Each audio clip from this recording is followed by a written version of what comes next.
Assalamualaikum warahmatullahi wabarakatuh. Kembali lagi bersama kami di Portal Politik. Rekan-rekan, kali ini ada informasi yang sangat-sangat luar biasa menggemparkan. Bagaimana kita melihat Pak Presiden Prabowo Subianto memberikan hukuman yang sangat-sangat kejam bagi para koruptor, bahkan sudah dalam tahap sel isolasi di pulau terpencil. Ini artinya sudah tidak main lagi Pak Prabowo dalam memperangi kasus-kasus korupsi di Indonesia, dan koruptor benar-benar tidak bisa berkutik di era kepemimpinan Presiden Prabowo Subianto. Lalu bagaimana dengan kabar Undang-Undang Perampasan Aset, serta ada tersiar kabar terkait demo bayaran yang memang sengaja dilakukan untuk pengalihan isu dari undang-undang yang memvonis perampasan aset tersebut. Sebelum kita bahas lebih lanjut, kita mari kaji terlebih dahulu bagaimana upaya Indonesia, dalam hal ini presidennya, dalam menangani kasus korupsi. Diawali dengan kepemimpinan Pak Jokowi. Sebenarnya Pak Jokowi sudah sangat berani menekan partainya sendiri, yakni PDI Perjuangan, untuk menyetujui RUU perampasan aset. Namun sampai saat ini belum juga disahkan, dan saya tidak tahu apa yang terjadi.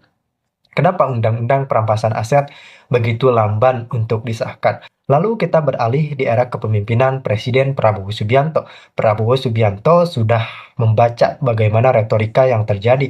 Berharap dari Undang-Undang Perampasan Aset saja jelas tidak cukup, dan bahkan sangat-sangat tidak cukup. Maka dari itu Prabowo Subianto memberikan sebuah terobosan dan inovasi baru terkait desakan atau keputusan Presiden pengembalian aset koruptor. Kemudian yang terbaru, Prabowo akan membangun sebuah sel yang memang diperuntukkan khusus untuk para koruptor. Tidak ada kemewahan di dalamnya, hanya ada penderitaan, dan ketika para koruptor mencoba kabur, maka taruhannya adalah mereka pasti bertemu dengan hewan buas, karena memang ini berada di pulau terpencil, rekan-rekan. Kabur melalui laut pun tentunya akan dicaplok oleh hiu, kalau kata Pak Prabowo Subianto. Jadi artinya memang kita patut nantikan bagaimana kebijakan-kebijakan dari Bapak Presiden Prabowo Subianto yang mulai nampak terlihat jelas, rekan-rekan. Kita tahu sendiri bahwa perlahan namun pasti kasus-kasus korupsi di Indonesia sudah mulai teratasi dan mulai terungkap, rekan-rekan. Dan ini jelas sinyal positif bagi kita semua. Saya tidak akan mundur menghadapi koruptor. Saya tidak akan mundur menghadapi koruptor.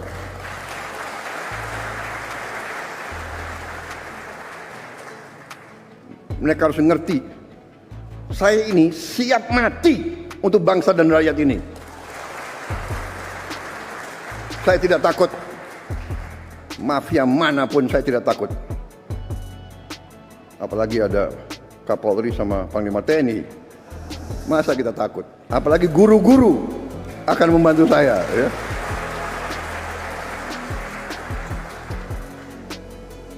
Saudara-saudara, koruptor-koruptor itulah yang buat guru-guru susah, dokter-dokter susah, perawat-perawat susah, petani susah.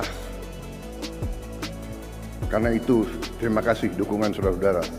Kita bersama akan menghadapi maling-maling itu, dan kita akan mengusir mereka dari bumi Indonesia kalau perlu.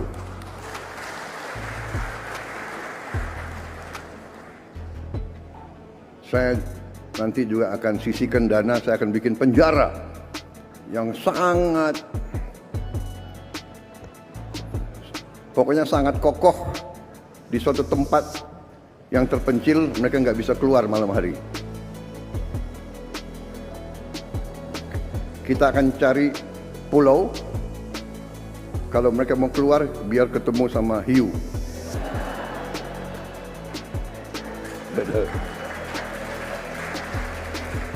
Yang benar-benar nyata gitu loh, ya kan. Terus yang sebenarnya juga harusnya kritik itu ada solusi, tapi kalau nggak ada solusi juga nggak apa-apa, tapi paling tidak harus mengandung kebenaran, ya kan.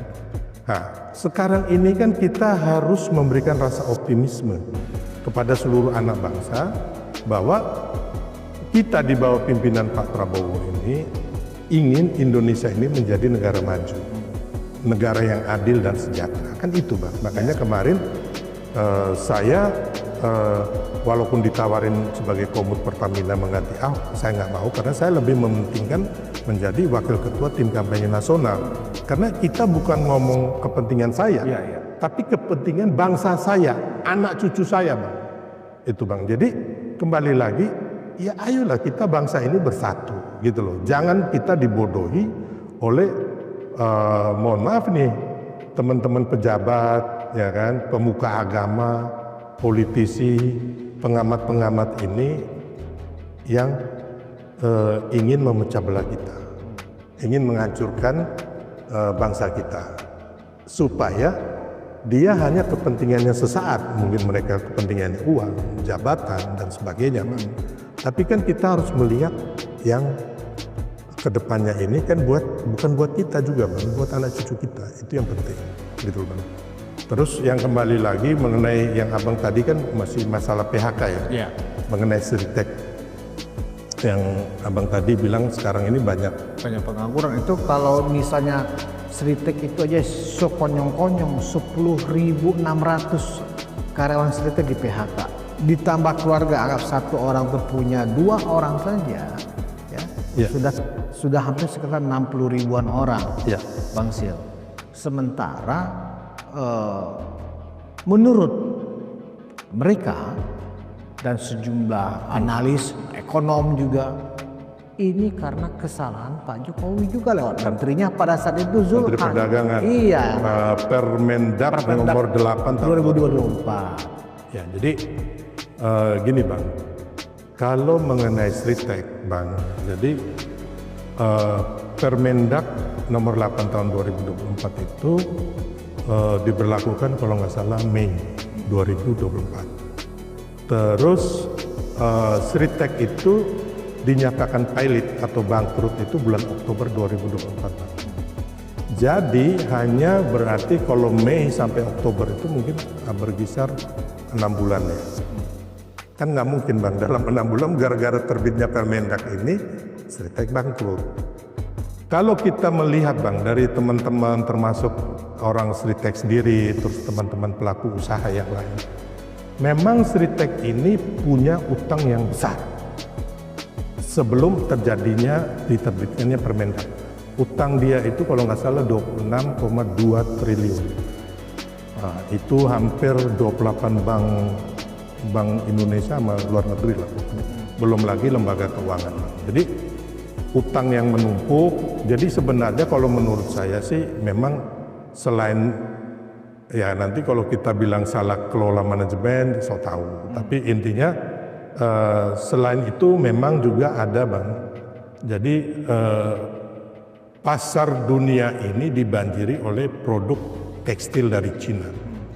Jadi bukan ke tekstil Cina ini masuk ke Indonesia karena apa Bang? Karena pasarnya Sritek ini adalah 100 lebih negara di luar. Nah, jadi mereka jadi Sritek ini memang orientasinya ekspor. Jadi kalau Permendak ini kan untuk di dalam negeri, Bang. Untuk melindungi perusahaan tekstil. Ya kan relaksasi keringanan untuk UMKM mereka ekspor ya kan. Bagaimana relaksasi ini diberlakukan agar tidak terjadi penumpukan itu kontainer-kontainer baik di Pelabuhan Tanjung Priuk itu kalau nggak salah ada berapa belas ribu ya Bu? Tanjung Perak. Sama Tanjung Perak. Sekitar hampir 26 ribuan kontainer. Ya di 2 pelabuhan ini ya kan. Jadi diberikanlah kemudahan ya kan, makanya dikeluarkan Permendak nomor 8 tahun 2024 Bang. Intinya kan itu. Jadi pasarnya Sritek sendiri ini kan luar negeri ya kan. Terus yang kedua mesin-mesinnya juga mungkin Bang udah nggak seperti yang canggih seperti yang punya Cina Bang. Jadi memang susah ya. Terus marketnya yang paling penting itu market yang menurun Bang gitu. Marketnya mereka ini nggak bisa ngelawan produk Cina yang memanjir di luar. Kalah bersaing berarti. Ya, jadi dan mereka sendiri sudah punya utang yang banyak atau krisis keuangannya ini kan sudah dari lama, berapa tahun lalu. Kan mereka minjem duitnya udah lama. Terus kenapa pilot ya karena digugat Bang, gitu loh Bang. Ya kan, ya digugat artinya putusan pengadilan menyatakan dia pilot, ya pilot bang, gitu loh. Jadi oleh bukan para pemberi utang. iya, gitu loh bang. Jadi saya bilang tadi range waktu terbitnya Permendak 8 tahun 2024 bulan Mei ke bangkrutnya ini apa namanya bulan Oktober 2024 kan nggak matching gitu loh bang. Kecuali Permendak ini dikeluarkan 2-3 tahun sebelumnya. Berarti kalau ada menyebut Permendak itu justru membuat pasar domestik Sritek itu terganggu karena mempermudah barang-barang Cina, barang-barang tekstil Cina masuk, itu salah berarti ya? Iya dong. Sekarang pasar domestiknya Sritek berapa banyak? Kan dia kan sebenarnya bang fokusnya kan pasar ekspor luar negeri ke kalau menurut mereka sendiri kan hampir 100 negara di dunia. Dan mereka tidak bisa bersaing dengan produk-produk Cina yang mungkin lebih baik dan lebih murah bang, gitu loh. Jadi bisa dikatakan Sritek ini kolaps ya secara keuangan karena antara pemasukan ya karena produksi menurun, karena pasar kalah ya kan, pembelinya menurun ya kan, karena kalah bersaing dengan Cina anggap begitu, ditambah dengan peraturan Menteri Perdagangan bukan karena Gini bang, kita harus ya ini saya mengingatkan kepada semua pengusaha ya, saya juga pengusaha ataupun semua pelaku bisnis. Nomor 1 itu bang sampai nomor 9 adalah market. Nomor 1 market, nomor 2 market bang. Itu yang paling penting dulu. Ya kan, sehebat apapun pabrik, sehebat